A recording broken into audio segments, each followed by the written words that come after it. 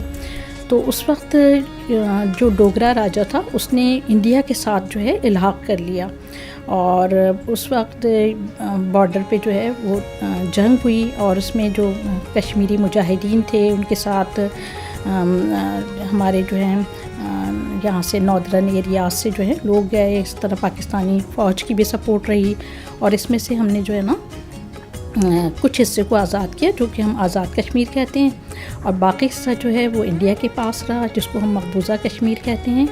اور اس میں اس حصے کو جس کو ہم نے آزاد کروایا تھا، تو یہاں پر کوشش یہی رہی پاکستان کی کہ اپنے جو ہے انڈر میں رکھے اس کو، اور یہ پرابلمس زیادہ جو ہے اس وقت کریٹ ہو رہی تھی، اور جو وہاں کا راجا تھا اس نے انڈیا کے ساتھ الحاق کا جو ہے وہ فیصلہ کیا۔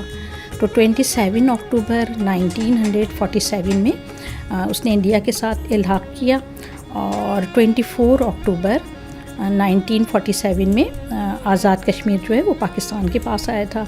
تو 27 اکتوبر میں جب انڈیا نے اپنی فورسز کو داخل کیا یہاں پہ، تو اس وقت سے ہی فورسز جو ہیں وہ انڈیا کی وہاں پر ہیں، اور اس پرابلم کو انڈیا ہی UN جو ہے وہ لے کے گیا، اور اس کے بعد سے پاکستان یہ چاہتا ہے کہ جو UN کی ریزولوشن ہے اس کے مطابق یہ پرابلم سالو ہو، کیونکہ وہاں پر 80% تقریباً مسلمس ہیں، اور اصولی طور پر اس کو پاکستان کے ساتھ شامل ہونا چاہیے تھا، اور وہاں کے لوگ جو ہیں ان کا بھی یہی ایک طرح سے ان کی بھی یہی سوچ ہے، نظریہ ہے کہ پاکستان کے ساتھ جو ہے وہ شامل ہونا چاہیے۔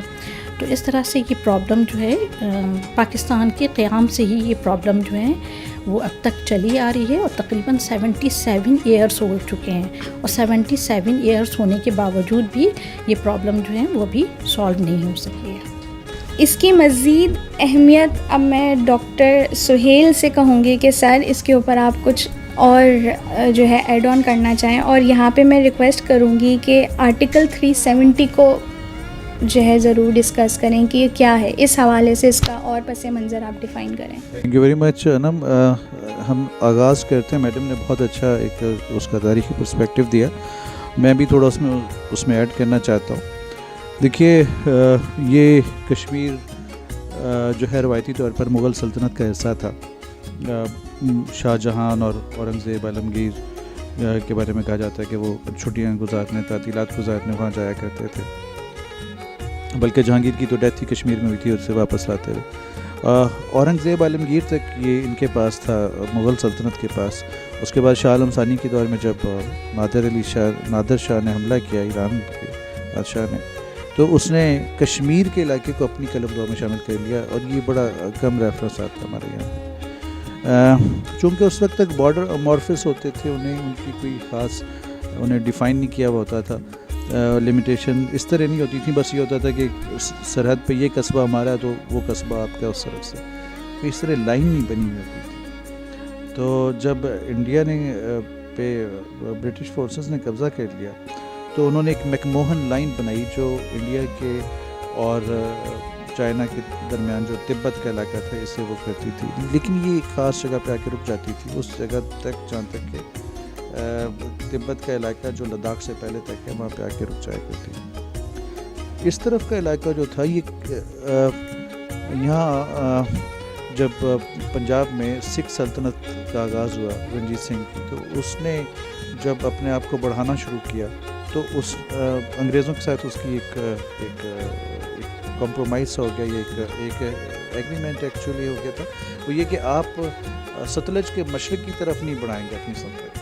آپ ستلج کے مغرب کی طرف چلتے جائیں گے۔ تو اس کے نتیجے میں اس نے گلگت بلتستان پہ قبضہ کر لیا، ہنزا پہ قبضہ کر لیا، اور پھر لداخ تک اس نے مائی جندہ کور جو تھی اس کے نام سے اس علاقے کو قبضہ کر لیا لوگوں نے۔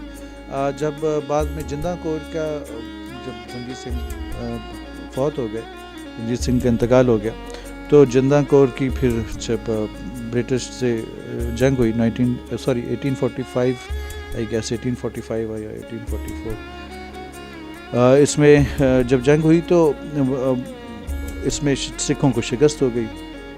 شکست ہونے کے بعد بہت سے لوگوں نے اس میں غداری کی تھی. اس میں ایک گلاب سنگھ تھا جو ایک بہت بڑا ان کا کمانڈر تھا رنجیت سنگھ کی فوج کا یا سکھ فوج کا, اور اس نے غداری کی تھی. اور پھر اس کے عوض اسے برٹن نے ایک طرح سے اس کا ریوارڈ دیا, اور اسے تقریباً 70 لاکھ جو 75 لاکھ جو سکھ کا رج الوقت تھا اس کا, وہ انہوں نے اس کے عوض پوری کی پوری کشمیر ریاست. اور اچھا, یہ کشمیر ریاست کے ابھی بارڈرز ڈیفائنڈ نہیں ہیں. اس کے بارڈرز کے کچھ علاقہ جو ہے وہ چائنا کلیم کرتا ہے, یعنی تبت کی ریاست کلیم کرتی ہے. کچھ علاقہ جو ہے جو لداخ والا ہے, اور کچھ علاقہ جو ہے وہ یہ ان کا کلیم کرتے ہیں, کچھ وہ ان کا کلیم کرتے ہیں. یس, وہ چونکہ تبت کی ریاست کا پورے کراکرم کے علاقے پہ کلیم تھا, اور اس میں کراکرم کے اندر ہنزا بھی شامل ہے, اور گلگت بلتستان بھی, اور اکسائی چند بھی, اور یہ سارے علاقے اس میں شامل ہیں. تو ہوا یہ کہ جب انہوں نے گلاب سنگھ نے اسے خرید لیا کشمیر کی ریاست کو, تو پھر انہوں نے ڈیمارکیٹ کرنے کی کوشش کی جو ناکام رہی چائنا کے ساتھ اور تبت کے ساتھ. اس کے ساتھ انہوں نے پھر لداخ کا علاقہ. اچھا, اب جو ریاست بنی اس کے 2 بڑے حصے بنائے گئے, بلکہ 3 بڑے حصے. ایک مائی جندا کور کی اولاد کے لیے جو لداخ وغیرہ کا علاقہ تھا, ایک جو تھا گلاب سنگھ کے 2 بیٹے تھے. ایک بیٹے کو اس نے جموں کا علاقہ دیا, اور جموں میں ایک سلطنت جو ہے وہ الگ سے ڈیولپ ہونے لگا, اور کشمیر کی ایک وہ تھی. اب کشمیر کی جو ریزیڈنسی تھی, جو گلاب سنگھ کا جو بیٹا تھا, وہ تھا وہ ناٹ ہری سنگھ, اس کا ہری سنگھ کا باپ. ایکچولی ہری سنگھ جو تھے, گلاب سنگھ کا جو بیٹا تھا وہ لاولد تھا, اس کی اولاد نہیں تھی. تو اس کا جو وزیر اعظم تھا, اس نے اپنے بیٹے کو متبنہ بنا دیا تھا. اس کا ایک طرح سے اپنے بیٹے کو اس کا متبنہ بنا دیا تھا. گلاب سنگھ کے بیٹے کا بیٹا بنا دیا تھا. ایکچولی یہ ہری سنگھ تھا. ہری سنگھ اسی وجہ سے پھر آگے چل کے انہوں نے وہ ریاست کے وہ بن گئے, نواب بن گئے. یہ ریاست جو تھی یہاں مسلم اکثریت تھی, جبکہ پونچھ والی ریاست جو تھی, یا یہ جو جموں والی ریاست تھی جس کا ہیڈ کوارٹر پونچھ ہوا کرتا تھا, تو یہاں پہ ان میں دونوں میں ایک فرق تھا. جو ناردرن ریاست تھی, یعنی جو کشمیر کی ریاست تھی, یہاں مسلم پاپولیشن بہت زیادہ تھی, اور چونکہ ساری کی ساری ہندو مشینری تھی, تو وہ بہت زیادہ مظالم کیا کرتے تھے. یہی وجہ کہ 1931 کی علامہ اقبال کی ایک نظم ہے وادی لولاب, اس میں, حالانکہ ابھی 1947 نہیں آیا, 31 کی بات ہو رہی ہے. اس وقت وہ کشمیر کے اندر جو مظالم ہیں اس کی بات کر رہے ہیں. اور یہ بڑا المیہ ہے کہ یہ اس وقت سے, اور کشمیر کے اندر مسلمان جو تھے انہیں ٹیکسیشن سے انہوں نے بالکل تباہ کر کے رکھ دیا تھا. جبکہ جو جموں والی ریاست تھی وہاں یہ صورتحال نہیں تھی. وہاں ایک تو مسلمان جاٹ تھے, اور مسلمان تھے بھی کم, اور ساری مکس آبادی تھی, تو ایسی سچویشن پیش نہیں آتی تھی. جب یہ 1947 کے قریب آنے کا ہوا, تو جو سری نگر ہے, اس راجہ کو پاکستان نے بھی آفر کیا, انڈیا نے بھی آفر کیا, بلکہ پاکستان نے ایک معاہدہ بھی کر لیا راجہ کے ساتھ, جس کا نام تھا اسٹینڈ اسٹل معاہدہ. اور اس میں یہ تھا کہ چونکہ کشمیر کے سارے راستے پاکستان آتے تھے, اس میں کمیونیکیشن, ٹریڈ, تو وہ انہوں نے یہ طے کیا تھا پاکستان نے اور مہاراجہ کشمیر نے, کہ یہ ٹریڈ ایز اٹ از چلتی رہے گی, کمیونیکیشن ایز اٹ از رہے گی, کیونکہ سارے راستے جو انڈیا کو جاتے تھے وہ یہاں سے جایا کرتے تھے. اسی دوران جب سرحد بندی ہوئی, ریڈ کلف نے ایک بڑی زیادتی کی پاکستان کے ساتھ, بہت بڑی, اور وہ یہ تھا کہ اس باؤنڈری کمیشن نے اصول یہ تھا کہ جس تحصیل کے اندر, اب یہ ضلع کے حساب سے نہیں ہے, تحصیل کے اندر, جس تحصیل کے اندر مسلمانوں کی تعداد زیادہ ہوگی اور وہ کنٹیجیس ہے دوسرے کے ساتھ, مطلب اگر یعنی وہ انڈیا کے ساتھ لگ رہی ہے, تو وہ اگر مسلمانوں کی اکثریت زیادہ ہے تو وہ پاکستان کے اور انڈیا کے اندر دونوں کو لگ رہی ہے تو وہ پاکستان کے ساتھ آئے گی, اور اگر ہندو اکثریت زیادہ ہے تو وہ انڈیا کے ساتھ جائے گی. اگر وہ بارڈر کے اوپر ہے, اگر اندر ہے تو اور بات ہے, وہ اور اصول تھا. اب یہ جو فیروز پور تھا, یہ گرداسپور اسٹیٹ, گرداسپور جو ضلع تھا, اس کی جو وہ تھی تحصیل تھی, یہ فیروز پور مسلم اکثریتی تحصیل تھی. باوجود اس کے کہ یہ پاکستان کے ساتھ لگ رہی تھی, چونکہ یہ واحد راستہ تھا جو انڈیا کو ملا سکتا تھا, تو ریڈ کلف نے ایک بڑی زیادتی کہتے ہوئے اور ایک طرح سے دھوکہ دیتے ہوئے اس ریاست کو انڈیا میں شامل کر دیا تاکہ انڈیا کے لیے راستہ کھلا رہے. تو یہ ایک بڑا انڈیا کا پاکستان کا اسٹینڈ اسٹل معاہدہ چل رہا تھا اس کے ساتھ. لیکن ہوا یہ کہ جب اس نے دیکھا, اور وہ مہاراجہ ہری سنگھ دل سے یہ چاہتا تھا کہ وہ انڈیا کے ساتھ انسٹرومنٹ آف سیشن جو ہے وہ سائن کرے, لیکن پاپولیشن کے خوف سے وہ ایسا نہیں کر پا رہا تھا. اس کا جو وہ تھا رام چندرا, اس کا جو پرائم منسٹر تھا, اس نے اسے منع کیا کہ آپ انڈیا کے ساتھ بھی مت جائیں, پاکستان کے ساتھ بھی مت جائیں, اور وہ انڈیسیسو رہا. قائد اعظم نے بھی اسے کئی لیٹرز لکھے, لیکن وہ اس کا کوئی جواب نہیں دیا. لارڈ ماؤنٹ بیٹن گیا انڈیا کی طرف سے, اسے بھی اس نے کوئی جواب نہیں دیا. وہ وہاں پہ کشمیر میں دورہ کرنے گیا, اور وہ بنیادی طور پہ اسی لیے گیا تھا. تو جب دونوں طرف سے کوئی جواب نہیں دیا, اور پھر یہ ہوا کہ جب 14 اگست 1947 کا دن آیا, تو بہت سے جو کشمیری مسلمان تھے, انہوں نے جو سرکاری بلڈنگز تھیں وہاں کی, ان کے اوپر پاکستان کے پرچم لہرا دیے. جب پاکستان کے پرچم لہرائے گئے, اور وہ جو ایک لاوا پک رہا تھا اتنے عرصے سے مسلمانوں کے خلاف, جو چیرہ دستیاں وہاں پہ ہو رہی تھیں, وہ نکل کے سامنے آنے کا خوف ہوا. تو اب اس نے یہ بھاگ کے جموں چلا گیا. وہ جموں والی جو اب اگرچہ یہ دونوں ریاستیں دوبارہ سے ایک طرح سے اکٹھی ہو گئی تھیں مہاراجہ ہری سنگھ کے دور میں آ کے. ان کے والد کے دور میں یہ الگ الگ کنسیڈر ہوتی تھیں, لیکن ان تک آ کے پھر سے اکٹھی ہو گئی. تو یہاں یہ ان کا سرمائی کیپٹل بھی بن گیا تھا جموں میں. تو اب وہ جموں میں گئے, تو انہوں نے اسی دوران انہوں نے جب یہ محسوس ہوا, ہمارے پٹھان جو ہیں خان عبد القیوم خان, وہ خود بھی کشمیری نسل تھے, اور وہ اس وقت کے پی کے وزیر اعلیٰ بھی تھے. تو انہوں نے ایک جو ہے ایک موومنٹ وہاں پہ وہ کی کہ دیکھیے, ایکچولی اس سے پہلے جب انہوں نے جھنڈے ونڈے لہرائے تو پونچھ کے علاقے میں بہت قتل عام کیا ڈوگرا فوج نے مسلمانوں کا. جب یہ قتل عام کیا تو مسلمانوں نے بھی آگے سے رزسٹ کیا. تو یہ بھاگ کے وہاں سے جب جموں آیا, تو اس نے مہاراجہ پٹیالہ کو مدد کے لیے درخواست کی, اور اس نے 3 بٹالین فوج بھیجی. یہ ساری سکھ فوج تھی. تو سکھ فوج تھی, اور پٹھان سکھ ایک تنازع جو ہے نا, یہ بڑے عرصے سے وہ تھا. سید اسماعیل شہید, اور اس دور سے وہ چلا آ رہا تھا. تو انہوں نے یاد دلایا کہ دیکھو, ایک خان عبد القیوم خان نے, کہ جیسے اس دور میں سکھوں نے یہاں پہ کیا تھا کہ سکھا شاہی کر دی تھی, اور بہنوں بیٹیوں کے جو ہے ان کے ساتھ بدتمیزیاں تک کی تھی. تو اب یہ دوبارہ سے پٹیالہ والے کشمیر میں داخل ہو رہے ہیں, اور یہ صرف یہاں سے 8 کلومیٹر دور ہیں. تو ایسا نہ ہو کہ یہ پھر ایسا کوئی واقعہ ہو جائے. تو ان کے کہنے پہ, اور پھر وزیرستان کے بہادر لوگ تھے, انہوں نے خود سے ایک کارروائی کی, اور وہ کشمیر کے اندر داخل ہو گئے. انہوں نے آزاد کشمیر کا علاقہ بھی واگزار کرایا, اور انہوں نے گلگت بلتستان کا علاقہ بھی واگزار کرایا. یہ ایک پس منظر ہے جو ہمیں ہولسٹک پکچر دیتا ہے کہ بنیادی طور پہ یہ کس طرح سے سٹارٹ ہوا یہاں پہ مسئلہ. جب یہ وہاں پہ پہنچے تو اس نے 26 اکتوبر کو انڈیا کو گورنمنٹ کو خط لکھا کہ ہمیں آپ سے انسٹرومنٹ آف ایکسیشن جو ہے وہ سائن کرنا ہے. اور 27 انڈیا گورنمنٹ نے کہا کہ اس کے لیے پہلے تو ہمیں اس نے کہا کہ آپ نے پہلے ہمیں اپنی فوجیں اتاریں کہ انہیں کاؤنٹر کرنے کے لیے, کیونکہ یہ بہت تیزی سے بڑھتے چلے آ رہے ہیں. تو انڈیا نے کہا کہ ایسے ہم نہیں اتار سکتے, ہم پہلے آپ سائن کریں.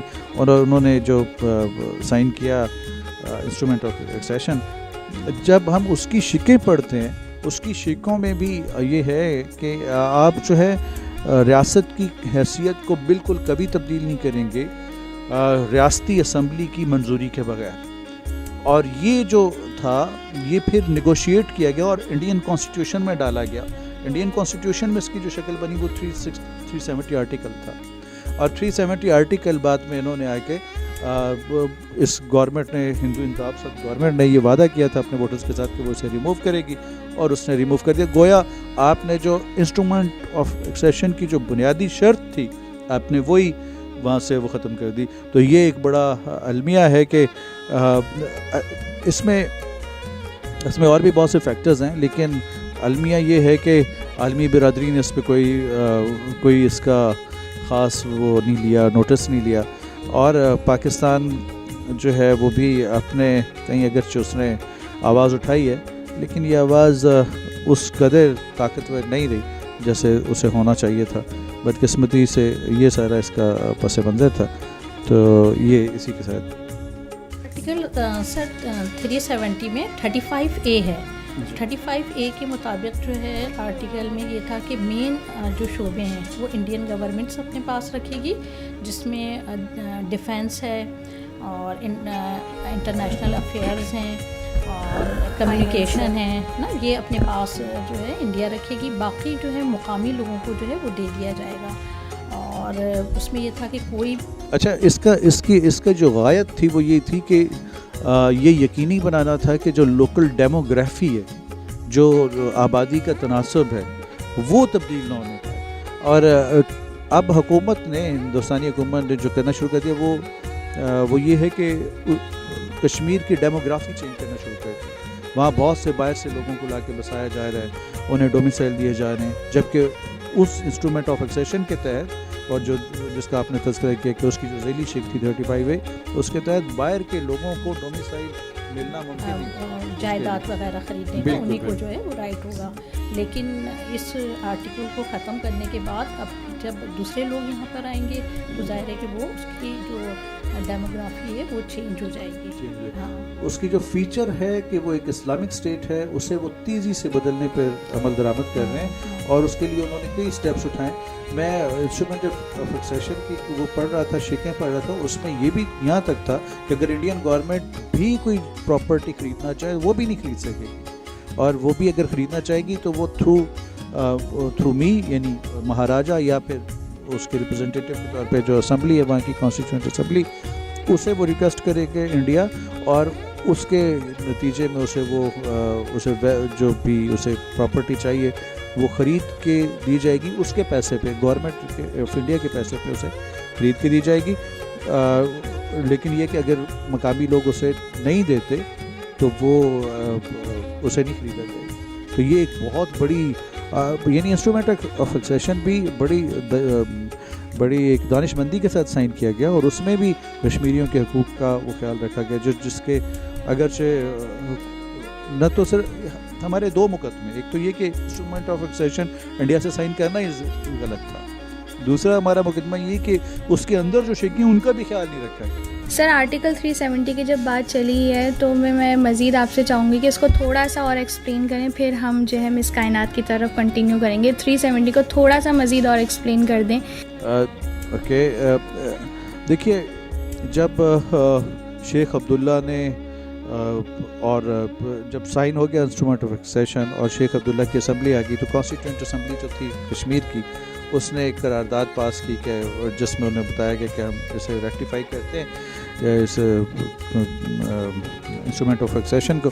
تو اور اس کے ساتھ کچھ انہوں نے اپنی شرائط منوائی, وہ اس میں سے کچھ تو خود انسٹرومنٹ آف ایکسیشن کے ساتھ اندر تھیں, کچھ کانسٹیٹیوئنٹ اسمبلی جو تھی کشمیر کی اس نے اپنی طرف سے شرائط لگائیں, اور وہ شرائط جو ہیں ایز اٹ از نہرو نے اس کا وعدہ کیا, اور نہرو نے اسے جو ایکسیپٹ کیا اور اپنے جو انڈین یونین کا کانسٹیٹیوشن ہے اس کے اندر شامل کر دیا. تو ایک انڈین کانسٹیٹیوشن میں جو وہ ان کی جو شرائط شامل کی گئی تھیں انہیں ہم آرٹیکل 370 کے نام سے جانتے ہیں. اگرچہ پاکستان تو صحیح تسلیم نہیں کرتا بنیادی طور پہ, لیکن وہ جو انہوں نے کشمیریوں کے ساتھ ایک معاہدہ کیا تھا اسے بھی انہوں نے وہ توڑ کے رکھ دیا. تو یہ ایک وہ المیہ ہے کہ جب آپ کے پاس قوت نافذہ نہیں ہوتی, اس سے یہ ثابت ہوتا ہے کہ جب آپ کے پاس قوت نافذہ نہیں ہوتی اور آپ کسی چیز پر عمل درآمد کرانے کے اہل نہیں ہوتے, تو طاقتور جو ہے اسے اپنے تئیں موڑ لیتا ہے. چاہے وہ لیگل سٹیٹس کیسا بھی ہو, وہ اسے اپنے فیور میں لے لیتا ہے وہ. ٹھیک ہے, تھینک یو سو مچ سر. اب میں چلوں گی مس کائنات کی طرف. مس کائنات, اس چیز میں آپ تھوڑا سا اور ایڈ آن کریں ہر حوالے سے. اب میں چاہوں گی کہ پوری جو ڈسکشن ہوئی ہے اس سوال کے اوپر, ہسٹری سے لے کر 370 آرٹیکل, یہ سارے جتنے معاہدے سائن ہوئے, تو اوور آل میں اس کا کہوں گی کہ آپ اپنا پرسپیکٹیو اب بتائیں. تھینک یو مس انم. پہلے تو مس سر نے اور میم نے ہسٹوریکل جو ایویڈنسز تھے وہ بہت اچھے سے ٹریس آؤٹ کر دیے. تو اس کے علاوہ کچھ چیزیں ہیں جو میں کشمیر کے بارے میں جس پہ بات کرنا چاہتی ہوں. جیسے ایز اے ریجن اگر ہم کشمیر کی بات کریں تو اس کی جیو پولیٹیکل امپورٹنس کو ڈسکس کرنا بہت ضروری ہے. بیکاز ایز اے ریجن اگر دیکھا جائے, سب سے پہلے اگر آپ جغرافکلی دیکھیں نا, تو کشمیر لوکیٹ کرتا ہے ایشیا میں 3 بڑی پاورز کے بیچ میں, that is India, Pakistan and China. اور تینوں کی تینوں ہی نیوکلیئر ڈائمینشنز رکھتی ہیں. تو ہم اس چیز کو نا اگنور نہیں کر سکتے when we talk about Kashmir, because میرا تعلق انٹرنیشنل پرسپیکٹو سے ہے. تو پوری دنیا کے لیے یہ ریجن بہت امپورٹنٹ ہے, کیونکہ اور پھر دوسری بات, جیسے اگر آپ کولڈ وار سے اس کو تھوڑا سا کمپیئر کریں تو اس وقت کیا ایشو تھا. اس وقت ایشو یہ تھا کہ امریکہ اور سوویت یونین بہت جغرافکلی ڈسٹینس کے اوپر تھے, تو ان کا ڈائریکٹ کنفرنٹیشن نا اتنا زیادہ پاسبل نہیں تھا, تو اسی لیے وہ پراکسی وارز میں جاتے تھے. لیکن انڈیا اور پاکستان جو ہے وہ بارڈر شیئر کرتے ہیں, تو اسی لیے اگر ذرا بھی اسکلیشن اس ریجن کے اندر ہوتی ہے یا کوئی ٹینشن ہوتی ہے تو وہ افیکٹ کرے گی ڈائریکٹلی پورے ایشیا یا ساؤتھ ایشیا کو. جیسے پھر اگر آپ اس کی ورلڈ پرسپیکٹیو میں دیکھیں تو جیسے ایک فارمر برٹش پرائم منسٹر تھے ٹونی بلیئر, ان کا یہ ماننا تھا کہ دنیا کے کسی بھی کونے میں کوئی کانفلکٹ ہو, چاہے وہ وار ہو, چاہے وہ سول وار ہو, چاہے وہ کہیں پہ فیمائن آ جائے, ڈراؤٹ ہو یا اس طرح کا کچھ ہو, وہ کبھی بھی ایک ریجن تک رکتا نہیں ہے, وہ ہمیشہ جو ہے نا ریپل افیکٹ کی طرح بڑھے گا. وار ہمیشہ ہر کسی کو ہی افیکٹ کر رہی ہوتی ہے, ڈائریکٹلی یا انڈائریکٹلی. بالکل. تو اس پوائنٹ آف ویو سے اگر ہم دیکھیں تو یہ اگر اس کانفلکٹ کو ریزالو نہیں ہوا یہ اب تک, تو اس کے بہت سارے فیکٹرز ہمیں اس کے اندر نظر آ رہے ہوتے ہیں. تو جہاں تک سوال ہے یہ آرٹیکل 370 کا, اس کے علاوہ اگر مطلب آرٹیکل 370 میں تھوڑا سا انڈین پرسپیکٹیو ایڈ کرنا چاہوں گی, کیونکہ پاکستانی پرسپیکٹیو سر نے بہت اچھا ایکسپلین کیا. انڈین کانسٹیٹیوشن کے اندر 365 اور 367 ان کے جو آرٹیکلز ہیں وہ بیسکلی اسی وقت یہ بیسکلی انہوں نے جو یہ ریووک کیا اس کی بیس انہوں نے یہ بتائی کہ 365 اور 367 آرٹیکل ان کے پریزیڈنٹ کو یہ الاؤ کرتے ہیں کہ وہ کوئی بھی انڈین کانسٹیٹیوشن کے اندر چینجز کر سکتے ہیں, چاہے وہ ہٹانے کے ہوں یا اس میں ایڈ آن کرنے کے ہوں. تو انہوں نے اس کو بیس بنایا, اور کچھ انہوں نے میجر سے ایکسپلینیشنز دے دیں کہ جیسے ڈیو ٹو دا آرٹیکل 370 وہاں پر ڈیولپمنٹ کا کام نہیں ہو پا رہا تھا کیونکہ وہ ایک الگ ریجن کے طور پہ کام کر رہا تھا. پھر انہوں نے کہا کہ اس 370 کی وجہ سے ان کی طرف جو جسے ہم انڈین آکیپائڈ کشمیر کہتے ہیں وہاں پر ٹیررزم بہت آسانی سے فلکچویٹ کر رہا تھا. انہوں نے اپنا پرسپیکٹیو اس میں یہ دکھایا, کیونکہ یہ جب آپ اوبویسلی انٹرنیشنل لاء کی بھی کچھ لمیٹیشنز ہیں, تو ان لمیٹیشنز کو مد نظر رکھتے ہوئے نا کوئی بھی کنٹری ان کے انٹرنل میٹر پر نہیں بولے گی. لیکن پاکستان اسے ایسے کاؤنٹر کرتا ہے کہ اگر پہلی چیز تو یہ کہ آپ نے شملہ اگریمنٹ کیا, اس کے اندر آپ نے کلیئرلی کہا تھا کہ جو ڈسپیوٹیڈ ریجن ہے وہاں پر بائی لیٹرل ٹاکس ہوگا, اسی لیے آپ نے آج تک جو 13 ریزولوشنز یونائٹیڈ نیشنز پاس کر چکا ہے آپ نے اس کو کبھی بھی خاطر میں نہیں لے کر آیا انڈیا. اس کا ریزن ہی یہی ہے بیکاز آپ یہ اب تک کہتے تھے کہ یہ بائی لیٹرل ڈسپیوٹ ہے تو ہم اسے مطلب یا تو خود سے جو ہے وہ ریزالو کریں گے, ہمیں انٹرنیشنل ڈائمینشن نہیں چاہیے. لیکن جب یہاں بات آئی تو انہوں نے اس کو ریووک کرتے ہوئے نہ صرف اپنے ہی لوگوں کو جو ہے ناراض کیا, کیونکہ اس کا جو امپیکٹ آیا تھا ریووک کرنے کا اس میں نہ انڈین پاپولیشن اتنی زیادہ سیٹسفائڈ تھی, نہ کشمیری پاپولیشن اتنی سیٹسفائڈ تھی, اور نہ ہی جو اپوزیشن پارٹیز ہیں انڈیا کے اندر وہ سیٹسفائڈ تھی. تو اس کے اندر ایک فیکٹر جو سر نے ابھی بڑی اچھی بات کی تھی کہ وہ اس کی ڈیموگرافی چینج کریں, اور اس کا جو ایک پس منظر ہے نا وہ بیسکلی وہی RSS سے ہوتا ہوا آ رہا ہے کہ انہیں اس کو پورا وہ ہندوتوا آئیڈیالوجی کی بیس پر جو ہے نا ٹرانسفارم کرنا ہے, اسی لیے وہ مین ٹارگٹ بھی پھر جموں اینڈ کشمیر کو بنا رہے. ادر دین دیٹ اس کی کانفلکٹ کی جو ڈائمینشنز ہیں نا, اب اگر کیونکہ سر اور میم 1947 کے ٹائم کی بات کر رہے تھے, لیکن اگر میں 2024 کو زیادہ فوکس کروں نا تو اب یہاں پر صرف اور صرف کشمیر ایک ڈسپیوٹیڈ ریجن نہیں رہ گیا, وہ ایک ٹیررزم زون ریجن بن چکا ہے. وہاں پر جو ریزسٹنس لیڈرز ہیں یا موومنٹس ہیں ان میں بہت سارے ایسے عناصر بھی شامل ہیں جس کو نہ پاکستان سپورٹ کرتا ہے نہ انڈیا سپورٹ کرتا ہے, تو وہاں کلیئرٹی نہیں ہے. اس چیز کی وجہ سے بھی یہ ریجن بہت زیادہ جو ہے نا وہ پرابلمٹک ہو چکا ہے. اور یہ 370 کے اوپر تو میں یہی کہوں گی کہ ایک ایسا آرٹیکل تھا جنہوں نے ابھی تک کشمیری لوگوں کے رائٹس کو جو ہے وہ پریزرو کر کے رکھا تھا, پروٹیکٹ کیا تھا, لیکن اس کے ریووک ہونے سے کشمیری سٹیزنز جو ہیں انہوں نے اپنی آئیڈینٹی لوز کر دی. پہلے بھی کر چکے تھے پاکستانی پرسپیکٹیو سے اگر دیکھا جائے, اب تو انہوں نے 2022-3 کے اندر دوبارہ سے جو ہے وہ لوز کر چکے. میں اس میں تھوڑا سا یہ جو 370 کو ریووک کیا انڈیا نے, اور آپ نے بڑا اچھا طریقے سے ان کا ورژن جو ہے وہ بھی بتایا, لیکن یہ انتہائی بودا ورژن اس لحاظ سے کہ جب آپ کسی دوسرے سے کوئی معاہدہ کر کے اسے اپنے تئیں اسے ریٹیفائی کرتے ہیں تو اس کا مطلب یہ ہے کہ آپ اس اوریجنل معاہدے کو ہی تبدیل کر رہے ہیں. تو اس کا مطلب یہ ہے کہ کشمیر اب کشمیر انسٹرومنٹ آف ایکسیشن کے تحت اب آپ کا حصہ نہیں رہا. بنیادی طور پہ اس کا ایک مطلب یہ بھی نکلتا ہے کہ جن شرائط کے تحت وہ آپ کا حصہ بنا تھا وہ شرائط آپ فالو نہیں کر رہے, آپ نے اپنے مفاد کے چکر میں شرائط کو ہی چینج کر دیا. تو جب آپ نے اپنی شرائط تبدیل کر رہے ہیں اور یک طرفہ طور پہ تبدیل کر رہے ہیں تو اس کا مطلب ہے کہ دوسرا فریق بھی اس پہ, لیکن چونکہ بات وہی آتی ہے طاقت نافذہ نہیں ہے, جی تو اس وجہ سے کوئی اسے نافذ نہیں کر سکتا, لیکن انتہائی بودا ان کا نقطہ نظر ہے. اس کے بعد پھر اگلا اسٹیپ جو آتا ہے وہ 5 اگست کے پاس ہوتا ہے. تو 5 اگست کو انڈیا نے ریووک کر دیا, اور اس کے بعد سے اب تک جو ہے اس کے بعد اب تک جو ہے پاکستان نے پھر اس کے بعد انڈیا سے اپنے تعلقات کو نچلی سطح پہ کیا. تھینک یو سو مچ.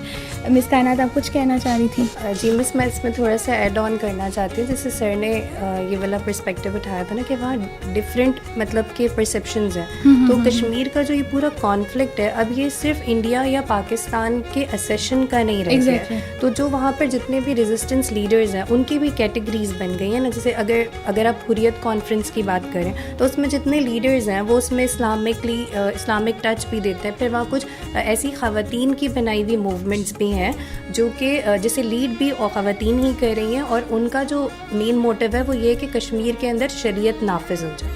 یہ ایک بڑا اس کے اندر ایلیمنٹ ہے, مطلب ایک ورژن نہیں رہ گیا اس کا. پھر اس میں کچھ ایسی مطلب آپ یہ کہہ لیں کہ کچھ ایسے وہ بھی ہیں ریزسٹنس موومنٹس بھی ہیں جو یہ کہتی ہیں کہ ہم انڈیا کے ساتھ جو ہے وہ نارملائزیشن کے ریلیشن کی طرف جانا چاہتے ہیں. اب سر نے جو پورا انٹروسپیکشن کیا ہے نا, اس کا ایک اور ایلیمنٹ مجھے جو سمجھ میں آتا ہے وہ یہ کہ آپ کا پولیٹیکل سٹانس ہمیشہ آپ کے اپنے سرکمسٹانسز کی بیس پر بنتا ہے. اگر آپ 1947 کے لیڈرز یا اس سے پہلے کے, جیسے اگر آپ قائد اعظم کا پرسیپشن دیکھیں گے, ان کی سنسیریٹی دیکھیں گے کشمیر کے کاز سے, وہ آپ آج کے پولیٹیشینز یا پرائم منسٹرز یا ریپرزنٹیٹیو سے ایکسپیکٹ نہیں کر سکتے, کیونکہ اتنے سالوں میں پاکستان کی اپنی انٹرنل اسٹرگلز بھی رہی ہیں. پھر ہمارے اوپر جب آبویسلی وار, جب پاکستان کبھی وار میں کسی اسٹیٹ کے ساتھ گیا تو وہ انڈیا ہی رہا ہے, اور ایک ہی ایشو رہا ہے جو کہ کشمیر کے حوالے رائٹ. پھر اس کا ایک پرسیپشن اور بھی ہے جو انڈیا کو بینیفٹ کرتا ہے, جہاں ہم تھوڑے سے جو ہے نا نیچرلی مار کھاتے ہیں, وہ ہے ہمارا واٹر ریسورسز. اب کشمیر ایسا ریجن ہے جہاں سے پورا واٹر ریسورس ہمارے انڈس کو ہی آپ لے لیں ایگزامپل کے طور پہ, پھر وہ ہماری کینالز بھی کنٹرول کر رہے ہیں, وہ ایبل ہیں کہ وہ ہمارے ساتھ جو ہے یہ بایولوجیکل وارفیئر میں چلے جائیں, ایگریکلچرل طور پہ بھی ڈیمیج کر دیتا ہے. ایگزیکٹلی. تو ظاہر سی بات ہے ہماری پاکستان کی جو پریورٹی ہے وہ پہلی اس کی پاکستانی سٹیزنز ہیں, دین پھر وہ والا ایک اسپیکٹ آتا ہے. اور اگر آپ ابھی کے کاز کی بات کریں نا تو اس میں جہاں جیسے میں نے وہ انڈیا کا سٹانس رکھا تھا کہ وہ ایک جگہ یہ کلیم کرتا ہے کہ ہمارے پاس تو اپنے کانسٹیٹیوشن میں امینڈمنٹ تھی کہ ہم جب چاہیں پریزیڈنشیل آرڈر کے تھرو ہم اسے ریووک کر دیں گے, اور ریووک کرنے کے بعد ہمارے پاس یہ رائٹ ہے کہ ہم اس کو پورے جموں اینڈ کشمیر کے ریجن کو جو ہے وہ انڈیا کا ایز اے ہول یونٹ جو ہے وہ پارٹ بنا دیں گے.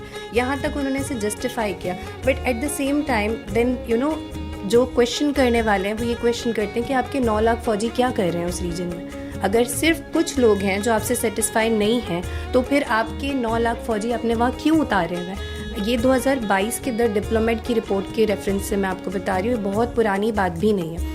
پھر اس کے بعد آپ نے وہاں کچھ ایسے ایکٹس بنا لیے جو کہ کمپلیٹلی ہیومن رائٹ وائلیشن کرتے ہیں. آپ نے پبلک سیفٹی ایکٹ بنایا اس کے تحت آپ کسی کو بھی وداؤٹ ٹرائل ڈیٹینشن میں 2 سال کے لیے ڈال سکتے ہیں. 2023 کے اندر فہد شاہ نام کے ایک رپورٹر کو انہوں نے جو ہے وداؤٹ ٹرائل جو ہے ڈیٹینشن میں ڈالا ہوا ہے اس چارجز پہ کہ یہ میڈیا کے تھرو, سوشل میڈیا کے جو تھرو ہے نا, وہ بائسنس کریٹ کر رہے ہیں لوگوں کے اندر. آبویسلی وہ اگینسٹ انڈین گورنمنٹ لکھ رہے ہوں گے. ایگزیکٹلی. کمپیریٹیولی پھر ان کا ایک اور ٹیررزم کو کاؤنٹر کرنے کے لیے جو ہے انہوں نے ایک ایکٹ بنایا ہوا ہے جس میں وہ اپنی مرضی سے کسی کو بھی جس پہ انہیں شک بھی ہوگا کہ کسی ٹیررسٹ ایکٹیویٹی میں, اس کو بھی جو ہے نا وہ ایگزائل میں بھیج سکتے ہیں, اس کو وہ ڈیٹینشن میں بھیج سکتے ہیں. انہیں ٹرائل کا کوئی جو ہے نا چانس نہیں دیا جائے گا. اسی لیے وہاں پہ اتنی زیادہ ابڈکشنز ہوتی ہیں جسے وہ جسٹیفائی کرتے ہیں. پلس انہوں نے اپنے اس لا کو جسٹیفائی کرنے کے لیے اس ایکٹ کے تھرو انہوں نے امیونٹی دی ہے اپنے ہی جو ان کے آفیسرز ہیں, مطلب جو انچارج آفیسر ہوگا اس کے پاس یہ امیونٹی ہے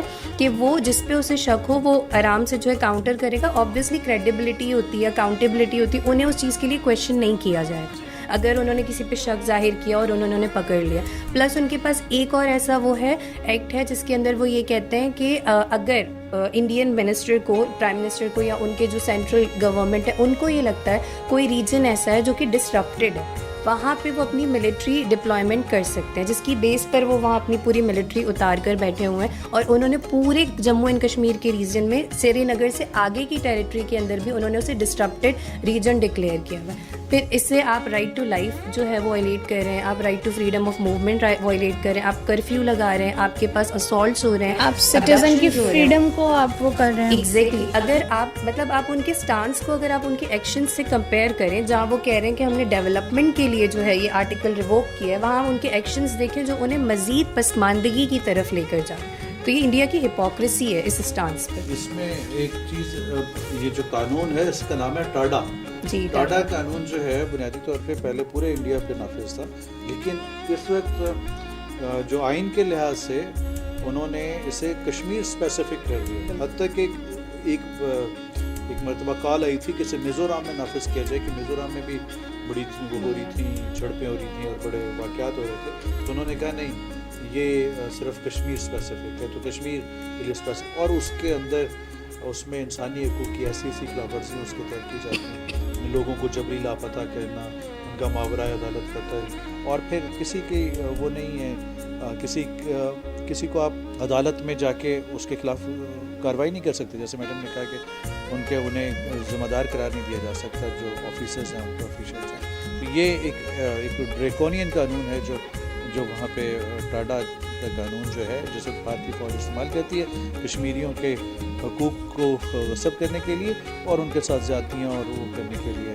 ان کے مال اور جان و مال اور عزت کے حوالے سے جو انہیں نقصان پہنچانے کے لیے سے وہ استعمال کرتے ہیں. تو یہ ایک وہ بڑا وہ ہے, اور اس کی وجہ سے جو انسانی حقوق کی خلاف ورزیاں ہوتی ہیں پاکستان میں اسے بڑے بھرپور طریقے سے اٹھایا ہے, اس میں کوئی شبہ نہیں ہے. پاکستان کی مختلف حکومتوں نے بڑی کنسسٹنسی کے ساتھ مختلف فورمز کے اوپر اٹھایا گیا, اور کئی مرتبہ اقوام متحدہ کے جو وہ ہیں اور یونیورسٹی انٹرنیشنل ہے اس نے پاکستانی موقف کی تائید بھی کی, یہ اپنی جگہ پہ موجود ہے. لیکن ایک لاشعوری طور پہ ہم نے وہی جو انٹروسپیکشن کی بات ہو رہی تھی, میں اس میں ایک اور چیز ایڈ کر دوں کہ ہم نے کشمیری قوم کے اندر رفٹس کریٹ کر دی, اور وہ رفٹس اس طرح سے ہوئیں کہ بجائے یہ کہ اب وہ کشمیری قوم کا مقدمہ رہے, اب وہ کہیں کسی ایک اہل حدیث کا مقدمہ بن گیا, یا کسی ایک گروپس بنا, سب گروپس بنا دیے ہم لوگوں نے, ان کے مقدمے بن گئے. تو وہ گروپس جو ہیں آپس میں, اور یہ کشمیر کے اندر بہت دیر تک وہ اثر جو ہے وہ شاید رہے. یہ ایک المیہ ہے کہ جو اس وائلنٹ جو وہاں پہ وہ تحریک اتری, اس کا جو ایک نتیجہ ہے وہ یہ ہے کہ کشمیری سوسائٹی جو ہے وہ تقسیم ہوگی, اس کا فیبرک ٹوٹ گیا. اس کی چیز اور بھی ہے جسے مینشن کرنا چاہوں گا, وہ یہ کہ جب ہم اب آ کے جب ہم کشمیر کی انسانی حقوق کی خلاف ورزیاں جو ہیں انہیں اجاگر کرتے ہیں, تو وہ آزاد کشمیر کے حوالے سے اسی طرح کے ان کے میڈیا کے اندر جو ہیں اس طرح کی الزامات جو ہے وہ لگائے جاتے ہیں. تو یہ بھی انٹروسپیکشن کا ایک حصہ ہونا چاہیے. سر آپ نے یہاں پہ وائلنس کی بات کی, تو اسی حوالے سے میں آگے چلنا چاہوں گی. تینوں سے ایک چلے میں سوال کرتی ہوں کہ اس وائلنس کے پیچھے